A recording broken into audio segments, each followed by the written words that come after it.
Hey, how's it going everyone? I'm Bricko, and today I'm going to be talking about what I think is currently the best team to go after for new players in LEGO Legacy. And the answer is Pirates. Pirates are a super useful and just versatile faction that will work really well in just about every area of the game. So let's just jump right into it and start by talking about Arena. Pirates are great in Arena. They're currently the meta, specifically Redbeard. Redbeard is a critical part to almost any team right now. Redbeard and Scarlet, those two work so well together that they can work in a castle team, an Ninjago team, anything. Plug those two in with any other characters and it will just work well. Now, Scarlet is not currently farmable, but she was recently added to the general store, so she will probably get a node here within the next 1 to 2 months would be my guess, if she follows a similar cadence to Chef. We're still not sure on that one, but she will become farmable soon, and depending on when you watch this video, she might be accessible. And if so, definitely go after Scarlet. But yeah, Pirates are just great in Arena. They work really well as a full pirate team, and also with Scarlet and Redbeard and a couple other non-pirates. So they're really great for Arena, which is of course one of the main areas of the game. They're also great in Berks Edition, which is also a critical part of the game, although most teams are pretty solid in Berks Edition. But I find that Pirates do decently well against the Ninjago teams you might face on the last days of Bricko Edition, which can be quite difficult to beat. So they are really good for that as well. And then of course they are great in challenges and events, which are two of the other very important aspects of the game. They are required. Pirates are required for the gold event, which is the best event in the entire game, because at the later tiers it can reward around 1.8 to 2.1 million gold every single week if you have 6 or 7 star pirates. And gold is the biggest bottleneck in the entire game. You're going to notice that you're going to need a lot of gold to upgrade one character. I think it's close to 4 million gold to take one character from level 1, gear 1, 1 star, all the way up to max. And 4 million is quite a bit, and you're going to notice that gold is very fleeting in this game, so having an extra way to get literally millions of gold every week will be a huge help, and Pirates are great for that. And then they also just do well in the daily challenges too. And then of course, Pirates are also required for Master Wu, who is one of the best characters in the entire game. I would say he is second only to Redbeard in terms of how good the character is overall. So he should definitely be one of your top priorities, and you should try to unlock Master Wu as quickly as possible, and getting a pirate team to 5-6 stars is going to really help you get there, since they are required for his event. And the great thing about Master Wu is, even though he is a Ninjago unit, he works really well when just plugged into a pirate team. If you're running maybe, let's say, Scarlet, Bart, Redbeard, Argenta, and then if you throw in Master Wu, that team is going to do really, really well in Arena, and it's going to be very difficult for other players to beat you. And then of course that will also be great for other modes in the game, like Bricko Edition, as we mentioned earlier. So you don't even necessarily need Ninjago units to get use out of Wu when you first unlock him.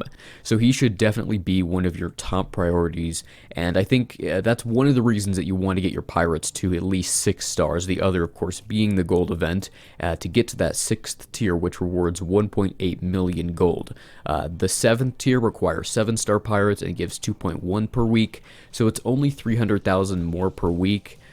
So in my opinion, I think it's the smartest idea to take your pirates to 6 stars and then move on to other factions and maybe come back to your pirates later on, because that 1.8 million is going to be plenty, and if you're using the right strategy, you should be able to beat tier 5 of the Master Wu event with 6-star pirates. I actually did do a strategy video on tier 5 of the Master Wu event, and as I show in that video, people have done it with mostly 5-star characters and only 1 or 2 6 stars. So if you can get 5 to 6 stars, then you'll probably be set. Now, what pirates should you go after? Because there are currently 12 pirates in the game. Well, for the most part, you can ignore the Imperials except for Valiant. LeQuay is a pretty easy farm, but he's a really poor unit. I have mine at 5 stars, gear 6, and he's just not that great. I've even talked to people who have him at 7 stars, and he just isn't really going to do anything. And then the other Imperials here, Lee, Governor, and Nonsuch. Nonsuch isn't even accessible, and Lee and Governor are only available from their Master event, which is a very difficult Master event.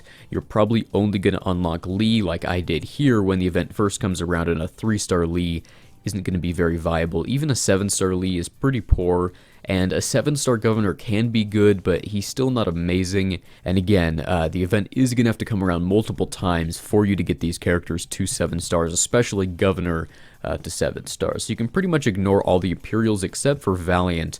Valiant is an arena store farm, and in my opinion, he should be the first character you are farming from the arena store as a new player, at least to 5 stars, probably to 6 for the reasons I mentioned earlier. He is a really solid pirate, but I would say that he's probably the unit in your team that you could probably swap out if you're using them in arena. Like if you have Wu, you would probably want to replace Valiant with Wu, or maybe a different unit if you have another that's really solid. But in general, he's a good pirate, and he's very useful in a full pirate team. People still use him to this day to get top 10 or even number 1 in the soft launch leaderboard, so he is a very viable unit.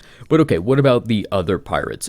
York and Castaway are 2 you can probably also ignore. York is going to be an unboxed event, or he just was an unboxed event, so he's not going to be farmable for probably at least 4 or 5 months. But if you are watching this video when he is farmable, definitely go after him. He has so many useful tags, and he can be used in a lot of areas of the game.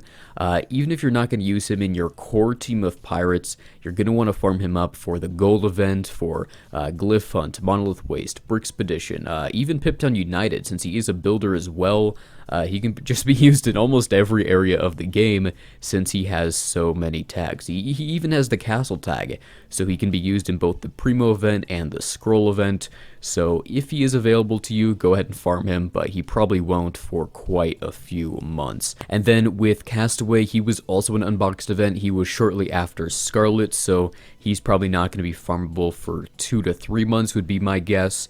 And when he is, depending on how easy he is to farm, go ahead and farm him. But in general, he's not necessary to a pirate team. There are some players that have full 7-star pirate rosters and choose to not run Hank, even though they have him at 7 stars. So that's worth keeping in mind. He is a solid attacker. I would probably put him in the gold tier in terms of overall viability, but I'm not sure if he's going to be a necessary unit to farm, since some of the others will probably be easier farms. I would expect they would probably put him on like a 20 energy hard node or something just to make him a bit of a slower farm. But who knows? If he's got like a really easy monolith waste node farm, definitely go for him as well. But let's go ahead and talk about the rest of the Buccaneers now. Redbeard is going to be the core of your pirate team. You basically can't run pirates without him. He is what makes them really work. If Redbeard is defeated, your whole pirate team is probably going to fall apart. Now, the good thing is you don't have to farm this character. You're going to get 3 tiles for him every day if you are doing your daily activities, so you'll eventually get him to 7 stars. It will take quite a while, probably a few months to get him up there, so it will be a bit slow, but the good thing is you don't have to worry about farming him, since he will essentially farm himself. And then we have Cook Bart. He is essential to a full pirate team. He's got the best single target heal in the entire game, and he will heal off of his own max health, so it is important that you get this unit as high as possible, as quickly as possible, so definitely farm him from the mashup store. He's going to be a very quick farm from there. Most of the store farms are going to be relatively quick, so Valiant, Cook Bart, those 2 characters will reach 7 stars probably before Argenta, depending on your luck. And speaking of Argenta, she's another one that you're going to want to farm up. She is a fantastic Buccaneer attacker. I would say probably also essential if you're running a full pirate team. Maybe you could replace her with Hank, but probably not. I just find that she is a really good unit. She has quite a bit of damage as well, and she will also synergize with Captain Redbeard pretty well too. And then Scarlet, we mentioned her briefly earlier. If she is farmable when you're watching this video, definitely go after her. She is a fantastic tank, and I would say she is essential to a pirate team. If not essential, she will make them way, way better. She's essential to a top-end pirate team, because you can run pirates without her, but you will need her if you want to run a top-end pirate team that can easily take first in arena. And like I mentioned earlier, the Scarlet and Redbeard combo can be plugged into almost any other team and still be very, very effective. So you're not just farming her for your pirate team, but also for any other team that you may use in the future. And then finally, the last pirate that we have not talked about yet, Darwin. Darwin is actually a decent pirate. He's not horrible as some people say. His damage can actually be solid when he's at 7 stars. And he also is a pretty easy farm. He's got 2 12 energy hard nodes. He's pretty quick to get up. So he's not absolutely useless, but in my opinion, there are just too many other good pirates to go after. In my opinion, your core 5 that you should shoot for is Scarlet, Bart, Valiant, Redbeard, and Argenta.